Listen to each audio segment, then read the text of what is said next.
Vous expliquez ce que c'est que Weaver. Bien sûr, surtout dans le contexte, c'est pertinent. Weaver, c'est une plateforme numérique qui permet aux gens comme vous, comme moi, comme ceux qui nous regardent, de participer à la construction et à l'évolution du réseau de transport dans leur ville, l'offre de transport dans leur entreprise, ou encore faire évoluer le transport en commun au quotidien. On va en parler particulièrement demain.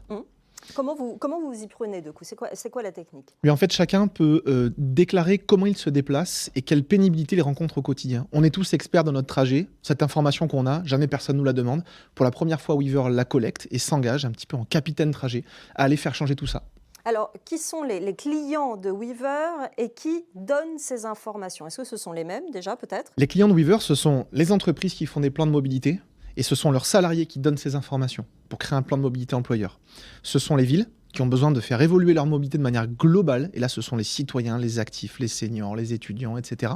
Et puis les opérateurs de transport pour leurs usagers, mais aussi pour les non-usagers qui ne les utilisent pas encore, qui avec Weaver vont apprendre à le faire. Donc finalement, c'est pour rester au plus près des besoins et créer la meilleure offre possible ensuite derrière Absolument. en termes de mobilité dans chaque ville. Et puis arrêter de subir le transport, le co-construire pour qu'il soit responsable et efficace. Alors, vous avez été créé en 2015, ça fait 8 ans maintenant. Votre business a dû beaucoup évoluer, votre façon de fonctionner aussi. On est une vraie start-up, on a fait un pivot. Voilà, en réalité, notre plateforme, ça ne fait que 3 ans qu'on la commercialise et elle a tout de suite rencontré un franc succès sur le marché, en France et en Suisse. Donc l'accélération, c'est maintenant. On est également en levée de fonds. Voilà pourquoi on va parler recrutement. Eh bien oui, recrutement, exactement. Vous êtes 15 salariés actuellement et vous avez une vingtaine de postes ouverts, une moitié quasiment en CDI et le reste en stage et en alternance. Expliquez-nous les postes en CDI déjà dont vous avez besoin chez Weaver. Oui, alors d'abord, notre offre, elle est très bien reçue par notre marché aujourd'hui, collectivités, employeurs, opérateurs de transport. Donc la force de vente, des business développeurs et puis également des fonctions marketing et support commercial qui sont orientés green, voilà, qui connaissent ces solutions et qui ont cet ADN en eux pour le faire. Du community management, de la même manière, le community management engagé avec ses valeurs qui doivent transparaître. Et puis de l'account manager, c'est-à-dire des profils qui vont suivre nos clients, les faire grandir, les faire évoluer. Weaver, ça a pour vocation de changer le monde. Donc c'est éduquer à utiliser notre plateforme et puis à penser avec ces nouveaux outils qui ouvrent le champ des possibles. Et puis, des postes très particuliers, des créateurs de nouvelles mobilités. Donc, profil consultant ou expert mobilité nouvelle, changement de comportement, pour créer de nouveaux scénarios de mobilité grâce à la data analyse et à l'intelligence artificielle. Packager tout ça pour le rendre possible et puis relever le défi de faire en sorte que ça marche, que les gens le fassent et qu'on ait des métriques pour mesurer l'impact, prouver que ça fonctionne. Alors pour travailler chez Weaver, on a entendu les différents postes dont vous avez besoin, mais qu'en est-il du niveau d'expérience? Parce que finalement, aussi bien dans le domaine que la façon de travailler, ce sont des choses assez nouvelles. Est-ce que vous avez besoin de personnes très expérimentées ou pas forcément? Alors pas forcément, la moyenne d'âge chez nous c'est entre 35 et 40 ans, alors c'est à la fois jeune et puis à la fois expérimenté, donc je dirais que c'est ce profil qu'on cherche. Des personnes qui ont l'habitude déjà, qui ont à peu près entre 3 et 5 ans d'expérience dans ce domaine-là. On a déjà des juniors dans l'entreprise, là on va monter un petit peu en niveau. Maintenant, pas forcément complètement expérimenté depuis 20 ans. Justement, on veut garder une certaine résilience et flexibilité dans la manière de penser et de travailler. Vous avez gardé des juniors et vous avez environ une dizaine de stages et d'alternants. Tous ces postes sont ouverts sur les stages et l'alternance. Voilà, on crée des teams avec un CDI parce qu'on considère qu'il faut s'engager aujourd'hui quand on recrute sur de la longue durée. Et puis avec eux, stagiaires, alternants pour jouer aussi la carte de la jeunesse et former ses futurs talents. Quelle est la localisation de ces postes dont vous avez besoin? Alors, une spécificité, nos bureaux sont en province, à Sophia Antipolis, au soleil. Dans le sud, pour autant, c'est un très très bon argument. C'est un bon argument, surtout pour les séminaires, parce qu'en fait, on ouvre notre recrutement sur le full remote. Donc, on peut recruter à 100%, si évidemment tout s'y prête, des profils un peu partout en France. On va continuer à parler de vos politiques d'entreprise tout à l'heure, mais on va dire que ces offres sont à retrouver sur votre page LinkedIn. Vous pouvez postuler aussi sur Join the Team, tout attaché à Weaver, wever.fr, c'est bien ça? Exactement. Je ne me suis pas trompée. Et vous restez avec nous, évidemment, Thomas Côte. Sachez que notre compteur recruteur progresse tous les jours, 71 770 postes appelés à recrutement depuis le début de la saison fin août. Vous recrutez, vous venez pitcher votre boîte et chercher des candidats. Vous venez sur ce plateau. Vous pouvez aussi nous poser toutes les questions que vous voulez sur le recrutement à cette adresse avec vous @bfmbusiness.fr. Émission qui a lieu, vous le voyez, sur LinkedIn, YouTube, Facebook, Twitter. C'est la libre antenne. Vous réagissez et vous recrutez en même temps. À vos côtés a pris place Philippe Dongeguet. Bonjour Philippe. Bonjour. Vous êtes président directeur général du groupe SQLI. Que fait SQLI? Expliquez-nous votre activité en 2 petites minutes. SQLI, c'est une entreprise service numérique, un groupe européen créé il y a 30 ans déjà, dans les années 90, et essentiellement dédié à tout ce qui a trait à l'expérience digitale des entreprises. La transformation digitale des entreprises, Philippe, c'est quand même quelque chose qui, depuis 1990, a beaucoup évolué. Ça a beaucoup évolué, ça reste une demande très forte. Évidemment. Elle s'est même accélérée pour beaucoup d'entreprises pendant le Covid et après le Covid. Et SQLI a connu un développement assez important, spectaculaire, dans un des segments de ce marché qui est l'e-commerce. Et celui-ci s'est encore plus accéléré pendant la période de confinement, et puis maintenant ça continue bien sûr. Alors qu'est-ce que vous faites justement, concrètement, comme tâche pour ces e-commerçants par exemple? Alors pour ces clients-là, eh bien pour nos clients, on travaille soit en phase amont, en conception de systèmes et de dispositifs digitaux, donc ça demande des capacités de design, d'architecture, de compréhension de ce qu'est un programme de marketing digital. Puis on passe souvent une phase de réalisation, alors soit en intégrant des plateformes du marché, soit aussi avec des développements spécifiques. Et on reste en général dans la durée avec nos clients parce que ces dispositifs ont besoin de vivre et nous mettons à disposition des clients des équipes qui continuent à faire travailler ces plateformes digitales. Oui, il faut savoir que dans des entreprises comme les vôtres, finalement, la croissance passe par la croissance de votre personnel, parce qu'effectivement, vous mettez à disposition des ingénieurs, notamment des développeurs. C'est ça que vous recherchez en particulier actuellement. Vous cherchez 360 postes en CDI. Alors, 360 postes en France. En France. Représente à peu près un tiers de nos effectifs. Nous sommes aussi présents dans une dizaine de pays européens. Mais c'est la France, évidemment, le cœur de notre activité. Oui, 360 personnes, des développeurs. Oui. Dans différentes technologies, PHP, Symfony, aussi SharePoint. Des leaders techniques. Donc, je dirais, des développeurs ayant acquis une certaine expérience, en particulier dans le domaine Java. Et puis, des professions en caractéristiques d'un développeur. Et puis, des professions qui sont un peu spécifiques à notre métier, des designers de sites ou de plateformes e-commerce, UX, UI, et des chefs de projet capables de mener à bien un projet e-commerce pour des clients. Vous avez bien fait de préciser que c'était en France parce que vous êtes quand même présent dans 13 pays. Exact. Où sont localisés tous ces postes dont vous avez besoin? Les 360 dont je parle, c'est en France. En France, partout? Alors, il y a France, des villes qui sont peut-être un peu plus tendues que d'autres? Nous avons plusieurs sites qui peuvent accueillir des candidats, et en particulier évidemment Paris, Lille, Nantes, Bordeaux, Toulouse, Lyon. Et puis de plus en plus, le recours au télétravail partiel permet d'assouplir un petit peu aussi les exigences de présence géographique dans telle ou telle ville. On va en parler dans les questions en rafale, évidemment, de ces politiques de télétravail. Les développeurs, les ingénieurs, les chefs de projet sont très, très recherchés. Pourquoi ils viendraient chez SQLI? Alors, ce que nous essayons de mettre en avant, c'est bien entendu une entreprise qui j'espère, sera perçue comme à taille intéressante, puisque déjà nous avons des projets à dimension internationale, mais avec une touche encore personnelle. Nous sommes 700, 800 en France, donc il y a une certaine proximité avec le management, avec la direction. Après, je pense que les maîtres mots dans ce métier, c'est la compétence. Donc les gens, j'espère, viennent à SQLI dans l'espoir et la certitude qu'ils vont développer leurs propres compétences. Et je pense que ça se traduit surtout, et ça se fait par la qualité et l'intérêt des projets que nous proposons. Un projet e-commerce pour une entreprise d'une certaine taille, c'est passionnant. Et pour tous les métiers que je viens d'évoquer, c'est un moyen de grandir Et c'est ce que nous essayons de proposer. Alors, les offres sont à retrouver sur votre site internet sqli.com sur la rubrique carrière. Nos offres d'emploi, évidemment, on va partir sur les questions générales sur vos deux entreprises. J'ai envie de vous demander, on l'a dit tout à l'heure, on l'a évoqué avec vous, mais Thomas, votre politique de télétravail chez Weaver, quelle est-elle ? Alors le télétravail, ça fait partie des préconisations que l'on fait à nos clients. Le télétravail, la clé, en réalité, c'est le management des équipes en télétravail.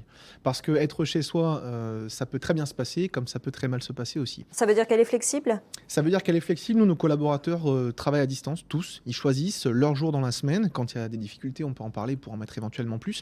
Un tiers de nos effectifs sont 100% en télétravail. L'idée, c'est quoi ? L'idée, c'est en fait de faciliter la vie, voilà, de ne pas faire s'épuiser les collaborateurs dans le transport et dans les difficultés. Par contre, il faut qu'ils soient bien installés. Nos collaborateurs, on les équipe avec un bureau, avec du matériel pour qu'ils soient confort et qu'ils ne se retrouvent pas avec une maladie du travail au bout de 6 mois parce qu'ils sont mal installés dans leur cuisine. Par contre, ça se manage. Et ça veut dire que si on n'a pas des plans d'exécution, des métriques fiables, sans fliquer, ça ne marche pas ou ça peut être problématique. En revanche, de se voir régulièrement, ça fait quand même du bien. Et toutes ces discussions au-dessus des bureaux un peu informelles, on sent quand même qu'en télétravail, elles ne sont pas là. Donc il faut quand même nourrir un petit peu différemment tout ça. Et le lien dans la hiérarchie, évidemment, et des rencontres régulières sont obligatoires. Philippe Doncheguet, vous, chez SQLI, on en a parlé aussi, beaucoup de télétravail forcément avec la nature des postes que vous recherchez. Oui, nous avons travaillé sur ce concept même avant le Covid, avec la signature d'une charte avec nos partenaires sociaux, qu'on a remise à jour récemment. En moyenne, on est autour de 3 jours de télétravail par semaine. Ce qui est beaucoup. Ce qui est bien, je crois, c'est équilibré. Sur un projet donné, le chef de projet a la capacité de moduler cela. Car dans un projet, il peut y avoir des phases dans lesquelles la présence des personnes n'est pas forcément requise, et puis d'autres phases où on a besoin au contraire que toute l'équipe soit ensemble. Donc c'est assez flexible de ce point de vue-là. Et dernièrement, on s'est quand même aperçu après le Covid que les gens, les collaborateurs aiment bien quand même régulièrement revenir. On veut imposer en moyenne de toute manière, même pour les développeurs, des phases de présence pour l'acculturation en l'entreprise. On a trouvé une devise que j'ai trouvée intéressante pour une société de services, qui est, ce que l'on dit, c'est je télétravaille quand je peux et je viens au bureau quand je veux. Ah oui, c'est une bonne formule, effectivement. Je vais vous poser la même question sur la formation. Est-ce que vous avez des process de formation assez développés en ce qui vous concerne, Thomas ? Chez Weaver. Quand un profil rentre chez nous, on essaie tout de suite de mettre en place, à notre échelle humble, de petite entreprise pour l'instant, mais qui essaie de grandir, un parcours professionnel et de formation. Il faut qu'un collaborateur dans mon entreprise, il se sente épanoui dans son travail, mais qu'il voit aussi les perspectives de développement de ses compétences et qu'il se dise qu'il va apprendre, sortir à plus ou moins long terme, peu importe, mais en tout cas grandir par rapport à la manière dont il est entré. Donc oui, on recherche tout ça et dans le feu de l'action, c'est toujours compliqué, on a toujours plein de travail, mais on essaie au maximum de le positionner. Philippe ? La formation dans une entreprise services digitaux, c'est essentiel. Donc je dirais que c'est évidemment en place à toute phase de développement d'une carrière. C'est jamais parfait. C'est toujours en travail qu'on est obligé de revoir les domaines de compétences qui évoluent et de faire en sorte que les chemins de carrière potentiels s'articulent bien sur ce développement de compétences. Donc oui, c'est partie intégrante de notre travail. C'est peut-être une façon aussi de les garder plus longtemps. C'est fondamentalement, et bien sûr, vous savez, dans nos métiers, et surtout ces dernières années, il y a eu pas mal de rotation de personnel, surtout après les périodes de confinement.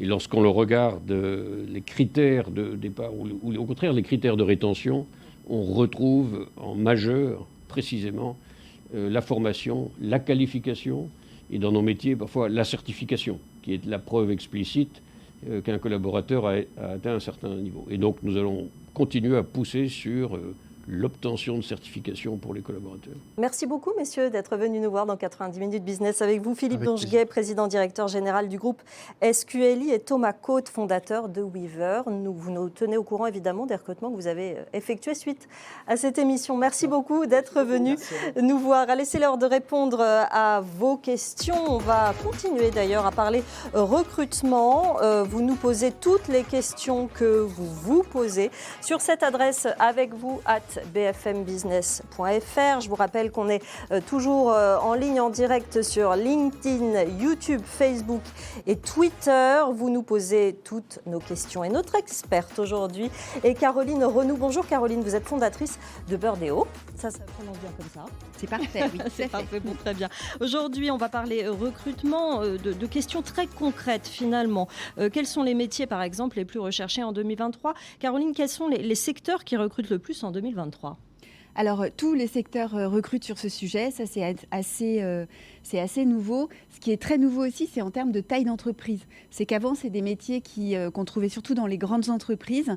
Aujourd'hui, les ETI, donc les entreprises de taille intermédiaire, et les grosses PME recrutent aussi sur ces thématiques. Et c'est aussi une demande de la part des candidats d'aller dans des entreprises qui sont peut-être un petit peu moins grandes, mais peut-être qui ont un peu plus de sens finalement dans la mission.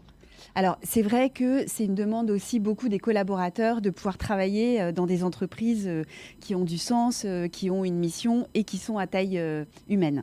Dans quel métier faut-il se spécialiser en 2023 pour trouver plus facilement du travail ? Alors, il y a toujours les métiers qui sont autour du carbone, puisqu'on parle beaucoup du carbone, de la biodiversité, le reporting extra-financier, donc c'est regarder des critères au-delà du financier comme l'environnement, le social et la gouvernance. Et puis, il y a des nouveaux métiers qui émergent, comme par exemple les managers à l'adaptation au changement climatique, puisque aujourd'hui, quand on est dans l'agroalimentaire, par exemple, c'est un fait, les récoltes, elles se font différemment, plus tôt, plus tard, et donc il faut des gens pour organiser tout ça. Alors justement, ça va demander... alors il y a des gens qui sont formés là-dedans, mais il y a des gens qui ont déjà une carrière et qui vont vouloir approcher ces métiers. Comment on fait concrètement pour se reconvertir dans ces métiers de la RSE et du développement durable qui ont l'air d'avoir la cote en ce moment ? Exactement, oui. Alors la première chose à faire, c'est vraiment de s'appuyer sur son expérience, la connaissance de son métier initial, de son secteur d'activité. Et puis après, c'est se former et s'informer. Parce que la quête de sens, c'est bien, mais ce sont des métiers qui sont exigeants. Donc il faut comprendre les mécanismes. Donc se former est absolument indispensable. Alors une question d'argent. On est sur BFM Business. On n'hésite pas à en parler. Combien on gagne dans les métiers justement du développement durable ? Est-ce que c'est intéressant finalement ? Alors maintenant, on gagne très bien sa vie dans le développement durable. L'année dernière, donc en 2022, tous les gens qu'on a placés dans mon cabinet, en moyenne, ont eu des salaires qui ont augmenté de 25%.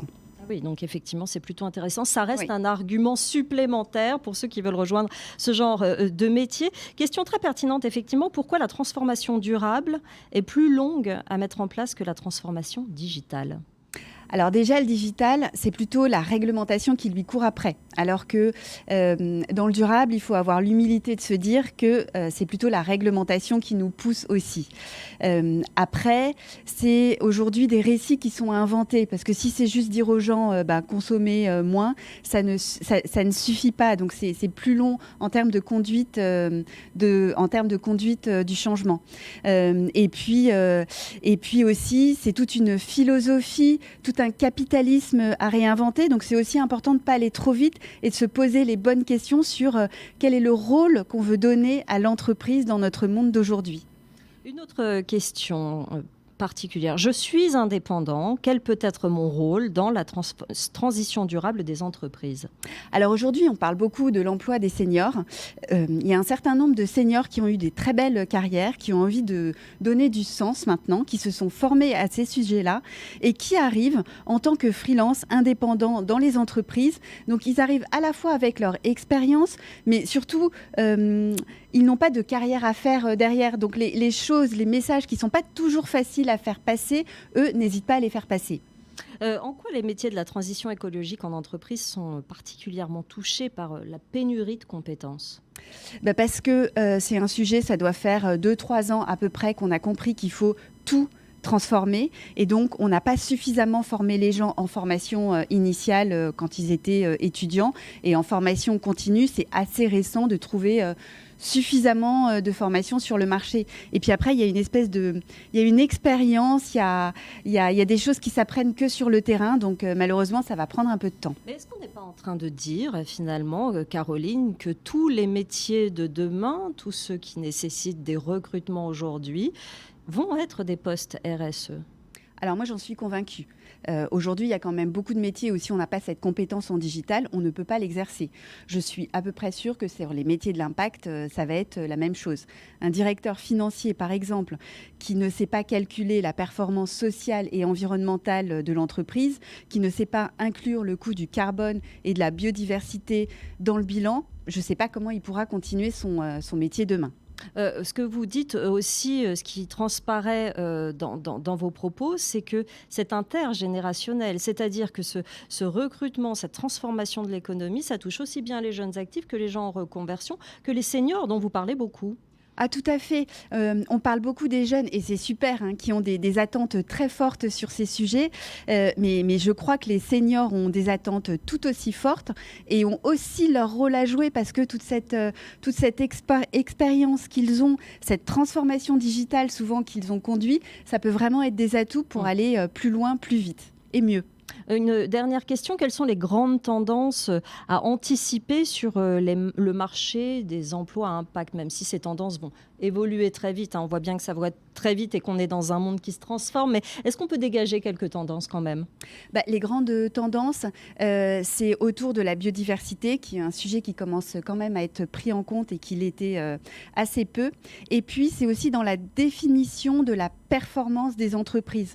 On parle de plus en plus de performance globale, donc avoir la performance financière et extra-financière, donc les critères ESG, environnement, social, gouvernance, qui vont prendre la même importance que les critères financiers. Et donc forcément, ça va tout changer dans la façon dont une entreprise va conduire ses affaires. Voilà les réponses aux questions que vous nous avez posées sur notre adresse avec vous à bfmbusiness.fr. Merci Caroline Renoux, fondatrice de Birdeo. Merci d'être venue nous voir, d'avoir répondu avec expertise à toutes ces questions. Et vous reviendrez évidemment sur ce plateau.